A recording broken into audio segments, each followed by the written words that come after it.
Krrish 4 Krrish 4 film announce हो चुकी है और क्रिश 4 फिल्म को प्रोड्यूस करने वाले हैं Rakesh Roshan along with Aditya Chopra of course Yash Raj films के हॉन्को हैं, उनके पास बहुत पैसा है। राकेश रोशन के पास आईपी राइट्स हैं क्रिश के, और ये दोनों लोग कोलैबोरेट कर रहे हैं क्रिश 4 के लिए। और क्रिश 4 को डायरेक्ट करने वाले हैं Hrithik Roshan, right. Now look, हकीकत तो ये है यार कि जो साईफाई फिल्म्स का जॉनर है या सुपर हीरो फिल्म्स का जॉनर है या बायोपिक फिल्म्स का जॉनर है, ये बहुत डिफिकल्ट जॉनर है। ये बहुत डिफिकल्ट जॉनर है। ऐसा नहीं है कि दुनिया की कोई फिल्म इंडस्ट्री है जिसने इन जॉनर्स को क्रैक कर लिया है। दुनिया की कोई फिल्म इंडस्ट्री इन जॉनर्स को क्रैक नहीं कर पाई है। कोई फिल्म इंडस्ट्री इन जॉनर्स को क्रैक नहीं कर पाई है। अगर आपको ऐसा लगता है कि हॉलीवुड ने इन जॉनर्स को क्रैक कर लिया है, तो भी गलत है। हॉलीवुड वालों ने इन जॉनर्स को क्रैक नहीं किया है। हॉलीवुड में कुछ लोग हैं जिन्होंने मल्टीपल यादगार सुपर हीरो फिल्म्स बनाई है, मल्टीपल यादगार साईफाई फिल्म्स बनाई है, मल्टीपल यादगार बायोपिक्स बनाई है। लेकिन ऐसा नहीं है कि Hollywood as a film industry back to back यादगार फिल्में बनाई है इस जॉनर में। ऐसा नहीं है, ऐसा नहीं है।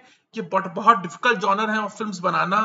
और क्रिश 4 को अनाउंस किया गया है, बट पर्सनली मुझे ऐसा लगता है यार, मेरे लिए इनफैक्ट क्रिश और जो क्रिश 3 थी, वो दोनों फिल्म्स अनबेरेबल थी। दोनों फिल्म्स अनबेरेबल थी। The magic just did not happen in both those films for me. जब magic just did not happen for me. Rakesh Roshan एक बहुत काबिल फिल्म मेकर है, नो डाउट। उन्होंने 2 फिल्म्स डायरेक्ट की हैं, करण अर्जुन एंड कहो ना प्यार है।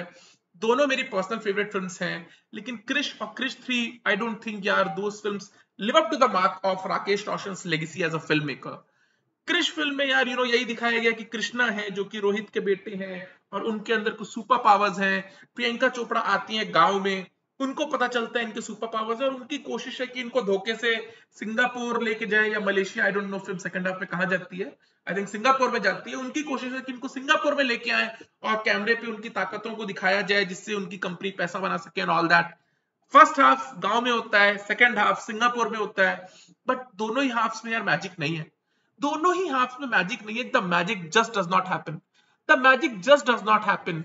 क्रिश एक ऐसी फिल्म नहीं है कि एक आदमी ने क्रिश देखी है, वो जापान में है, मैंने क्रिश देखी है, मैं भी जापान में हूं, हम दोनों लोग मिलते हैं और हम क्रिश फिल्म को डिस्कस कर पाएंगे, उनके सीन्स के, उसके सिचुएशंस को, और एक्साइट हो जाएंगे। ऐसा नहीं है यार, ऐसा नहीं है। इनफैक्ट जो क्लाइमैक्स भी है, जहां पे एक सुपर हीरो है and he is going against a businessman who is a capitalist, the stakes are just not high enough. The stakes are just not high enough. एक सुपर हीरो के लिए एक सुपर विलेन ही होना चाहिए। एक super hero के लिए एक सुपर विलेन ही होना चाहिए। अच्छाई बनाम बुराई की लड़ाई में जो बुराई है, राइट, ये जो रिप्रेजेंट कर रहा है, जो इंसान बुराई को रिप्रेजेंट कर रहा है, उसको पावरफुल होना पड़ेगा।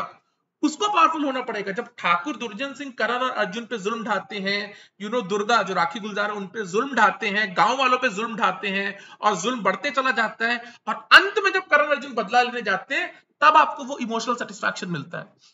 तब आपको वो इमोशनल सेटिस्फैक्शन मिलता है। विलेन का सुपर पावरफुल होना बहुत जरूरी है अच्छाई बनाम बुराई की कहानियों में, और सुपर हीरो फिल्म्स में यही होता है, राइट। अच्छाई की लड़ाई होती है बुराई से।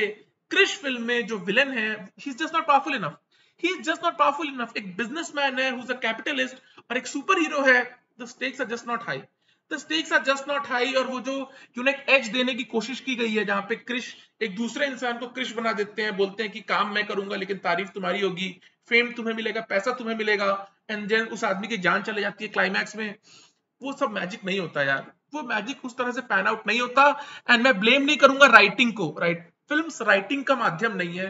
जो कुछ भी आप बनाना चाह रहे हो, उसको आप पर्दे पे कैसे प्रेजेंट करते हो, that's the magic of films. क्या आप उसको मैजिकल वे में पर्दे पे प्रेजेंट कर पाते हो या नहीं कर पाते हो, राइट। 100 साल तक बैठ के यादगार कहानी लिखने का कोई मतलब नहीं है।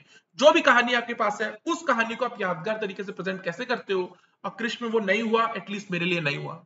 क्रिश 3 में राकेश रोशन ने अपनी गलती को ठीक किया। उन्होंने एक सुपर विलन तैयार करने की कोशिश की। लेकिन यार क्रिश 3 फिल्म की हकीकत यह है कि वो हॉलीवुड की तमाम साईफाई फिल्म से और तमाम सुपर हीरो फिल्म से सब प्लॉट्स लेकर के आगे बढ़ती है, और वो मैजिक नहीं है यार क्रिश 3 में भी। वो मैजिक नहीं है क्रिश 3 में भी। एक सुपर विलन की जरूरत है, एक स्ट्रॉन्ग इमोशनल कॉर्ड होने की जरूरत है। एक स्ट्रॉन्ग इमोशनल कॉर्ड होने की जरूरत है। द रीजन की ट्रांसफॉर्मर फिल्म्स वो कल्ट फिल्म नहीं बन पाई है, बिकॉज मशीन्स के साथ आप इमोशनली उस तरह से रिलेट नहीं करते हो। आप मशीन से इमोशनली उस तरह से रिलेट नहीं करते हो। आप सुपर हीरो और सुपर विलन से इमोशनली रिलेट नहीं करते हो। डायरेक्टर का काम ये है, राइटर का काम ये है कि इमोशनल कॉर्ड स्ट्राइक करवाना, राइट। कोशिश उन्होंने की थी क्रिश 3 में, जहां पे दिखाने की कोशिश की गई थी कि दोनों भाई हैं, राइट। काल और क्रिश दोनों भाई हैं, but you know, it just does not happen, the magic just does not happen, right? वो आपको क्लियरली दिखाई देता है कि हॉलीवुड की फिल्म से टुकड़े टुकड़े में लिया गया है, सीन्स को हिस्ट्री बनाई गई है, and the magic just does not happen. The magic just does not happen. लेकिन क्रिश 4 बनानी ही थी, क्योंकि क्रिश और क्रिश 3 सुपर हिट रही है, और बच्चों में क्रिश बहुत पॉपुलर है, बच्चों में क्रिश बहुत पॉपुलर है। राकेश रोशन फाइनेंशियर ढूंढ रहे थे क्रिश 4 के लिए, उनको कोई नहीं मिल रहा था। आदित्य चोपड़ा अजय देवगन के साथ एक सुपर हीरो फिल्म बनाने की कोशिश कर रहे थे, फॉर सम रीजन वो भी नहीं हो पा रहा था। आदित्य चोपड़ा राकेश रोशन की मुलाकात हुई होगी, उन्होंने डिस्कस किया होगा, दोनों सेम पेज पे आए, और ऋतिक रोशन को डायरेक्टर रखा गया है। नाउ हकीकत ये है यार कि ऋतिक रोशन 50 साल के हैं, ऋतिक रोशन 50 साल के हैं। ऋतिक रोशन के जो बेस्ट ईयर्स गए हैं वो हीरो बनने में गए हैं, वो डांस सीखने में गए हैं, वो अपनी पर्सनालिटी को होन करने में गए हैं। ऋतिक रोशन के बेस्ट ईयर्स कहानी लिखने में नहीं गए। ऋतिक रोशन के बेस्ट ईयर्स सीन सोचने में, सिचुएशन सोचने में, इस गाने को कैसे शूट करूंगा, इस सिचुएशन को कैसे पैन आउट करवाऊंगा, इसमें ऋतिक रोशन के बेस्ट ईयर्स नहीं गए हैं। 50 साल की उम्र में साईफाई जॉनर में या सुपर हीरो जॉनर में कोई डायरेक्टर एक यादगार फिल्म बना लेगा, बहुत मुश्किल है। होने को हो सकता है, बहुत मुश्किल है, बहुत मुश्किल है। हो सकता है फिल्म ब्लॉकबस्टर हो जाए, लेकिन एक टेंटपोल फिल्म बनाना, एक बेंचमार्क फिल्म बनाना पॉसिबल नहीं है, पॉसिबल नहीं है। शंकर सर जैसा काबिल इंसान, जिन्होंने हिंदुस्तान की बेस्ट साईफाई फिल्म बनाई थी रोबोट, वो 2.0 में मैजिक नहीं कर पाए, वो 2.0 में मैजिक नहीं कर पाए। वो बस रोबोट के शैडोज को चेस करती रह गई 2.0। और आज अगर आप 2.0 देखोगे, वैसे तो दोबारा आप देखोगे ही नहीं, लेकिन अगर आप 2.0 देखोगे, आपको लगता है कि जरूरत क्या थी बनाने की, जबकि पैसे लगे थे, मार्केटिंग हुई थी, इतना पैसा बहाया गया पानी की जैसे, मार्केटिंग हुई, इतनी बड़ी स्टारकास्ट, ए आर रहमान का म्यूजिक, सारी चीजें की गई, शंकर सर जैसा mind. The magic just does not happen, the magic just does not happen.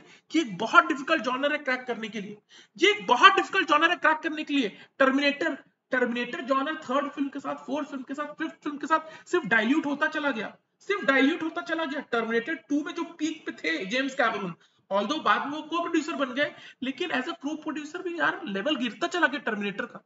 That's the way it is, that's the way it is. इस जॉनर को क्रैक करना और लगातार अच्छी फिल्म बनाना पॉसिबल नहीं है, पॉसिबल नहीं है। कुछ माइंड्स हैं जो आएंगे यहां वहां अच्छी फिल्म बना देंगे। एलियन अच्छी थी, लेकिन उसके बाद की फिल्म्स उस तरह का मैजिक क्रिएट नहीं कर पाती हैं।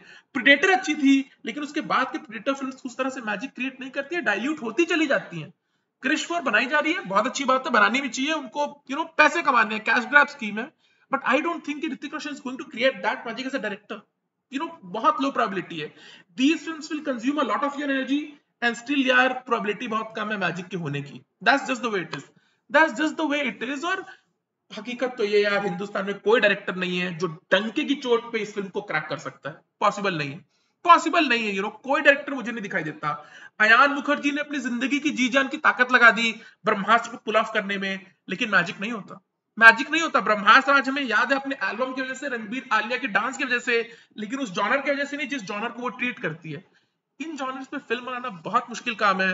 मेरे लिए क्रिश और क्रिश 3 दोनों ही अनबेरेबल थी। Just the magic just does not happen यार, इमोशंस उस तरह से नहीं निकले मेरे अंदर। क्रिश तो मुझे सिली लगी, क्रिश तो मुझे बहुत ही ज्यादा सिली लगी, लोगों को बहुत पसंद आई, मुझे सिली लगी। क्रिश 3 से मुझे उम्मीदें थी, वहां पे मैजिक नहीं हुआ। ऑल्दो विवेक ओबरॉय ने जबरदस्त काम किया, लोगों ने विवेक को ट्रोल किया, विवेक ने जबरदस्त काम किया है। Vivek is one of my personal favourite personalities. वो लड़के ने यार जो शुरू के 3-4 साल में अपने करियर में किया, कभी किसी ने नहीं किया फिल्म लाइन के इतिहास में, जितनी डाइवर्स फिल्म उन्होंने की, और जो मैजिक विवेक ओबरॉय का था। बॉलीवुड की पॉलिटिक्स ने उनको कंटेन कर दिया, इवन क्रिश के बाद भी उनको उस तरह का काम नहीं मिला, बट विवेक ने उस फिल्म में अच्छा काम किया था। और कोशिश की गई थी इमोशनल कॉर्ड को लगाने की, जहां पे दिखाया गया था कि क्रिश और काल एक तरह से भाई हैं and all that, but magic नहीं हुआ यार, मैजिक डिड नॉट हैपन। और फिल्म को ओपन एंडिंग था, ऑफ कोर्स उनको क्रिश 4 बनानी है, but I think it's going to be very difficult. और वेरी डिफिकल्ट तो खैर क्या, प्रोबेबिलिटी ना के बराबर है। यादगार फिल्म बनेगी उसकी प्रोबेबिलिटी तो ना के बराबर है यार। अयान मुखर्जी जवान लड़का, वो ये जवानी है दीवानी 2 बना सकते थे अयान मुखर्जी, उन्होंने ब्रह्मास्त्र बनाया, अपने जीवन के बेस्ट ईयर्स लगाए, पूरी ताकत झोंक दी, पैसा पानी की तरह बहाया गया, मैजिक नहीं हुआ पर्दे पे, मैजिक नहीं हुआ यार। ये जॉनर को ट्रीट करना बहुत मुश्किल है। बट लेट्स सी यार, let's see, let's give Hrithik Roshan a chance. उन्होंने बोला भी है कि मैं बचपन से एक फिल्म बनाना चाहता था, I am a film maker at heart and all that, तो वो तो हर कोई बोलेगा ही। और ऋतिक रोशन फिल्म लाइन से हैं, फिल्म मेकर के बेटे हैं। लेट्स सी यार, लेट्स सी कि उनके स्लीव्स में क्या कार्ड है, वो फिल्म देख के ही पता चलेगा। बट फॉर मी यार, क्रिश और क्रिश 3 अनबेरेबल फिल्म्स हैं। बट लेट्स सी यार क्रिश 4 में क्या होता है, लेट्स सी। राइट। और अब फिल्म नहीं बनाएंगे तो कब बनाएंगे? ऋतिक रोशन ऑलरेडी 50 के हो गए, राइट। वो वैसे भी इतनी कम फिल्म्स करते हैं, तो इस हाई टाइम की वो क्रिश 4 क्रिश 5 बना ले, राइट। ऐसा नहीं होना चाहिए कि 15 साल के बाद वो बोले अरे यार अब तो मेरी उम्र निकल गई, अब मैं कैसे करूंगा। तो वो बना ले, वो अच्छी चीज है, but it's going to be very difficult, it's going to be very difficult for me. Krrish and Krrish 3 are unbearable films, although Koi Mil गया मैजिक थी, लेकिन कोई मिल गया अभी स्टीवन स्पीलबर्ग की फिल्म से उठाई गई है, ET the extra terrestrial, right. Hollywood की फिल्म से तो दुनिया की हर फिल्म इंडस्ट्री फिल्म उठाती है यार, तो राकेश रोशन ने उठाया तो क्या गलत किया, राइट। फिल्म तो मजेदार है, यादगार है, कोई मिल गया। लेकिन क्रिश और Krrish 3 just do not work out for me. वो इमोशंस नहीं है, वो इमोशनल कॉर्ड नहीं है, the stakes are not high enough in Krrish. Krrish 3 में you know it just films like feels like a parody, right, of Hollywood's iconic films. So let's see यार ऋतिक रोशन के पास क्या कार्ड्स हैं, let's see, let's give him a chance and let's hope for the best. चलो bye.